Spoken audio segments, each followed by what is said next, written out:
Fala comigo, seja bem-vindo ao meu canal. Hoje eu quero mostrar para você como eu posso te ajudar a dar um grau no seu SESMIT e na sua empresa. Esse vídeo foi feito pensando em você que preza por uma gestão de segurança ativa e transparente, uma gestão sistêmica e à vista. Esse vídeo é só para quem quer excelência em segurança do trabalho. Esse aqui é o dashboard do PGR. Bom, nesse dashboard você definitivamente vai conseguir ver de maneira clara como está o desenvolvimento e gerenciamento de risco da sua empresa. Você vai ver que o PGR pode ser muito mais do que um documento na gaveta e que, se você ainda não tem esse tipo de solução na sua empresa, você está fazendo segurança da maneira errada. Porque no final das contas, informação na gaveta e um monte de planilha desconexa tem o mesmo valor. Eu estou mentindo? Pois bem, vamos ver essa beleza aqui então. Esse sistema foi feito com a plataforma Google Looker Studio, que é 100% online e é bem parecida com o famoso Power BI. Vemos aqui que na página inicial eu coloquei alguns links, entre eles o esquema geral da abordagem. Eu clicando aqui eu vou ser direcionado para um PDF. Nesse PDF nós encontramos aqui um fluxograma geral que resume o PGR, a explicação de diversos conceitos que tangem o PGR, né? A explicação sobre os critérios utilizados para o tratamento dos riscos, a matriz de risco, bem como o plano de ação e a metodologia utilizada. Lembrando também que aqui eu escolhi esse esquema de cores aqui, mas esse esquema de cores também pode ter a cara da sua empresa, né? Com seu logotipo e suas cores. Pois bem, então vamos para a página seguinte. Nessa página nós temos a tela dos empregados.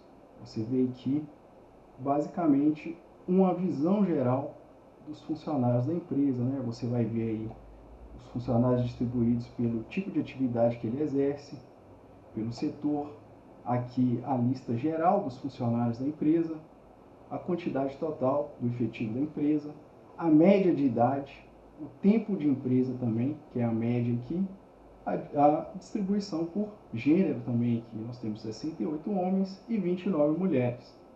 Pois bem, clicando nos gráficos aqui, você vai poder ver a descrição de cada atividade, conforme é pedido na NR1. Então, por exemplo, nós vamos colocar aqui o carpinteiro. Qual é a função dele? Cortar, armar, instalar, reparar peças de madeira por meio de ferramentas manuais e mecânicas com o objetivo de realizar manutenção ou confeccionar peças como pallets, carretéis e caixas. Então aqui a gente vê o efetivo geral, são 10 empregados, a idade média é 47 anos e o tempo de empresa média 15 anos. E aqui nós temos a distribuição dos empregados por gênero. Então aqui a gente vê também que filtra o setor. Clicando em um funcionário específico, você também vai poder ver aqui quais os EPIs específicos que ele utiliza. Você vê aqui os EPIs específicos, os obrigatórios e os exames que ele deve fazer. E também você vê aqui a idade dele efetiva e o tempo de empresa. Vou clicar em redefinir para a gente ver outro funcionário aqui. Vou pegar aqui o Evandro Henrique Carvalho, que é eletricista. Então você vê aqui a descrição da atividade, os EPIs específicos, os EPIs obrigatórios e os exames. Certo? Então, essa é a página inicial aí do nosso relatório. Seguindo agora, nós vamos definitivamente entrar no PGR. Agora nós estamos no inventário de riscos. O que é o inventário de riscos?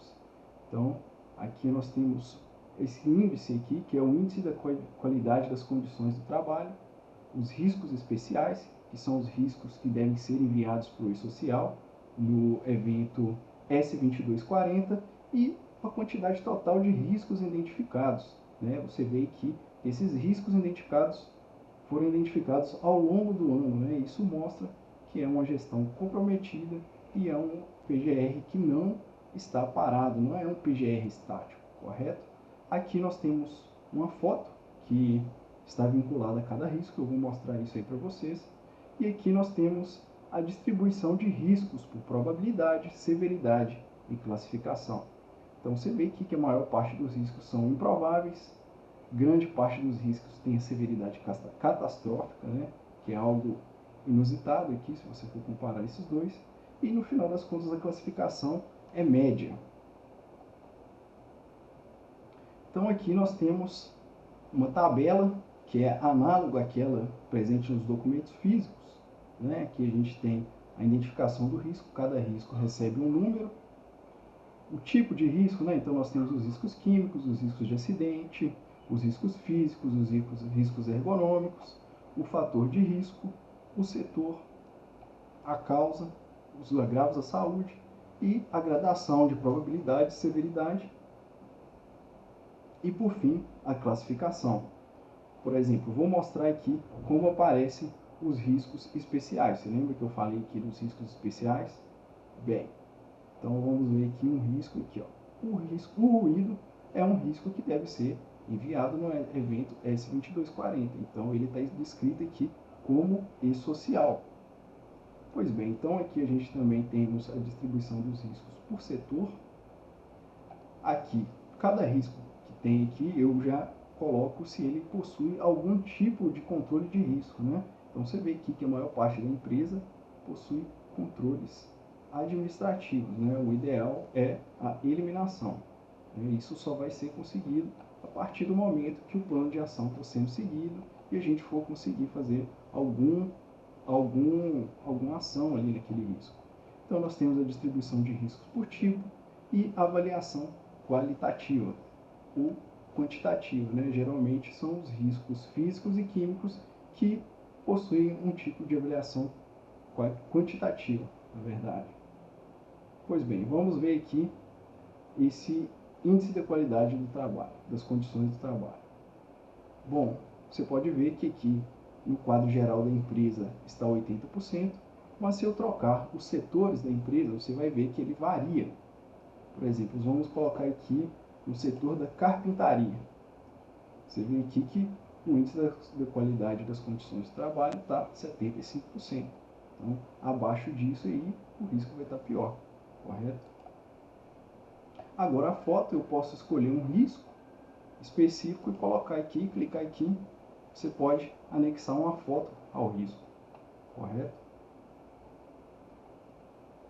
Também temos outro detalhe aqui, você pode ver que eu defini aqui o grupo homogêneo de exposição como setor, mas nada impede que isso seja feito também pela atividade.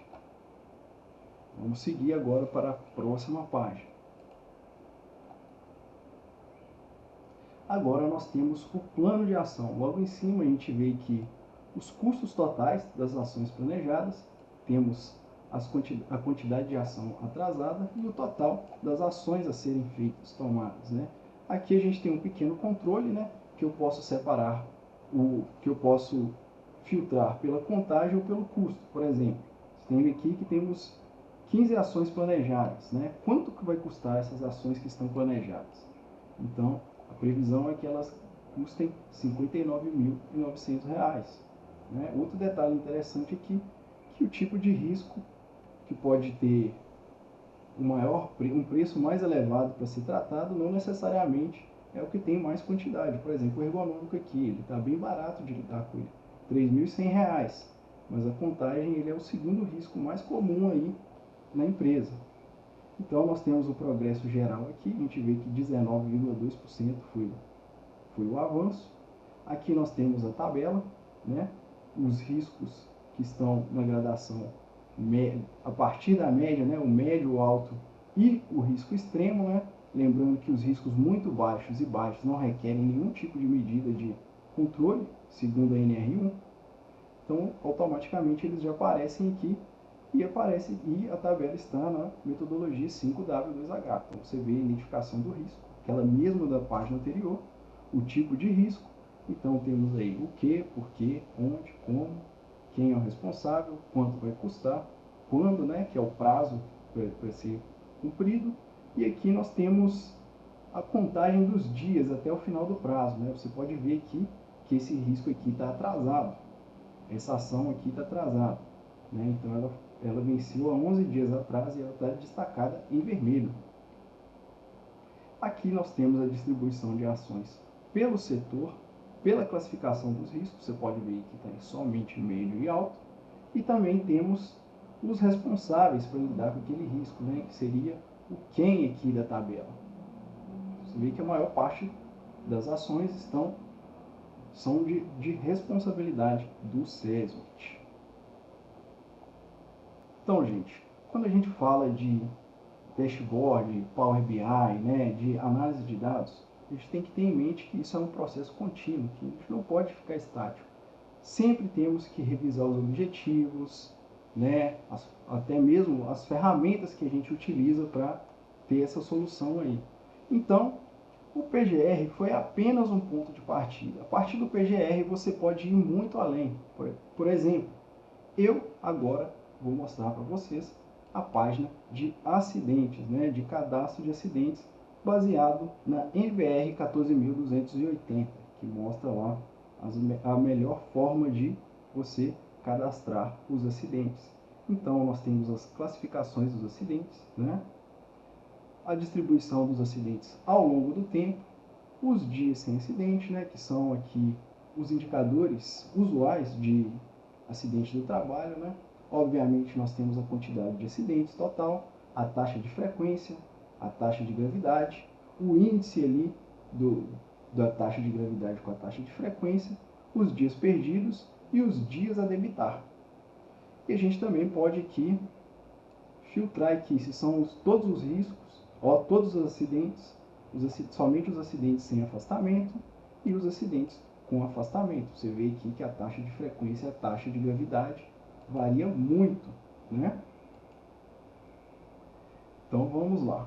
Aqui nós temos a classificação, como eu já disse, a investigação, como está o andamento, finalizada ou pendente, a natureza da lesão, né? Nós temos uma série de tipos de lesão, a distribuição do acidente pelas partes do corpo. Também temos aqui um gráfico indicando qual lado que o acidente ocorreu. Temos também a distribuição do acidente por setores ou pelas atividades. Aqui nós temos uma pequena tabela mostrando o empregado que foi acidentado, né, uma descrição sucinta do acidente, né, e caso o acidente tenha afastamento, ele é destacado em vermelho. Aqui nós também temos a distribuição de acidente pelo turno. Como a gente sabe, quando a gente trata de segurança do trabalho, nós não podemos somente nos atentar aos indicadores reativos, né, que são esses indicadores de acidente que só mostram quando algo de ruim já aconteceu. Isso é jogar contra nós mesmos. A gente tem que mostrar que está fazendo alguma coisa. Então, a gente tem que pensar nos indicadores proativos de segurança, né? Então, aqui eu fiz o dashboard de ações de segurança, né? O que seriam as ações de segurança? Nós temos aqui as ações de segurança ao longo dos meses do ano, né? A quantidade de ações feitas. Aqui a meta só vai fazer sentido quando a gente selecionar um tipo de ação específica e o avanço, né? Então isso aqui é ideal para a gente definir metas para o ano, ou para o trimestre, ou para o mês, e por assim vai. Isso ficará ao critério de cada gestão. Então nós temos as ações aqui, né? Por exemplo, vamos clicar aqui em DDS. Você vê quando foram feitos os DDS, a gente tem aqui 25 ações no total, a meta para o ano são 220 e o avanço até agora é 11%. Treinamentos de segurança, qual que é a nossa meta? 23, nós temos 10 ações somente e o avanço 43%. Então você vê aqui quais setores receberam treinamento, quais empregados foram treinados e a descrição aqui do treinamento, né? Você pode tirar o filtro aqui e você vai ver geral aqui quais os empregados mais comprometidos com a segurança do trabalho. De repente isso pode ser usado até como uma dinâmica da empresa para o empregado receber algum tipo de gratificação durante esse PAT, né? Isso permite uma dinâmica interessante dentro da empresa, né? Então aqui a gente tem as ações aqui com alguns detalhes, né? Próxima página nós temos o controle de EPIs.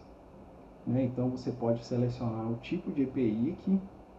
Você tem a linha do tempo dos EPIs. Você pode ver aqui a quantidade e o valor.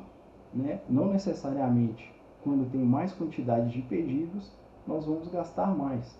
E aqui nós temos a quantidade de pedidos, o valor gasto, o valor unitário, assim como as ações. Esse dado aqui só vai fazer sentido quando a gente filtrar para um EPI específico. E o estoque, que a gente tem o estoque geral.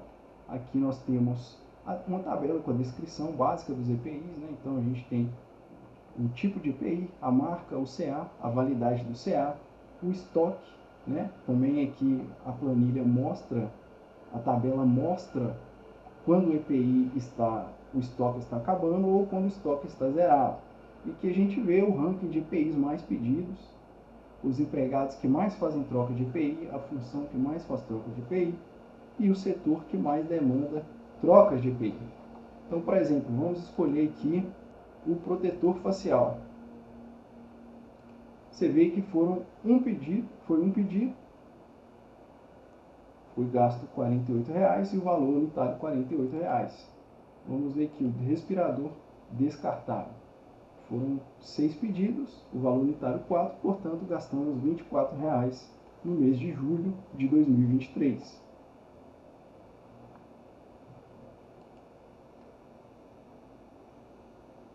Bom, pessoal, até o momento é isso que temos, porque, como eu já disse, isso é apenas um ponto de partida. Em breve pretendo atualizar esse dashboard com um PCMSO, uma gestão de treinamentos, um plano de emergência. Fica aí até uma dica para próximos vídeos aí para o canal. Mas, no geral, me conta aí o que você achou. Você colocaria algum outro dado ou indicador que eu deixei de fora? Ou ainda, se você quer ver soluções em BI ou tem interesse de ver como a base de dados desse dashboard foi feita, deixa aí nos comentários. Mas agora, se você tem interesse de desenvolver sua empresa e ter um trabalho como esse, seja lá qual for sua área, entre em contato comigo através do formulário na descrição do vídeo ou nos comentários, que juntos vamos dar um grau na sua gestão. Beleza? Obrigado pela atenção e até o próximo vídeo.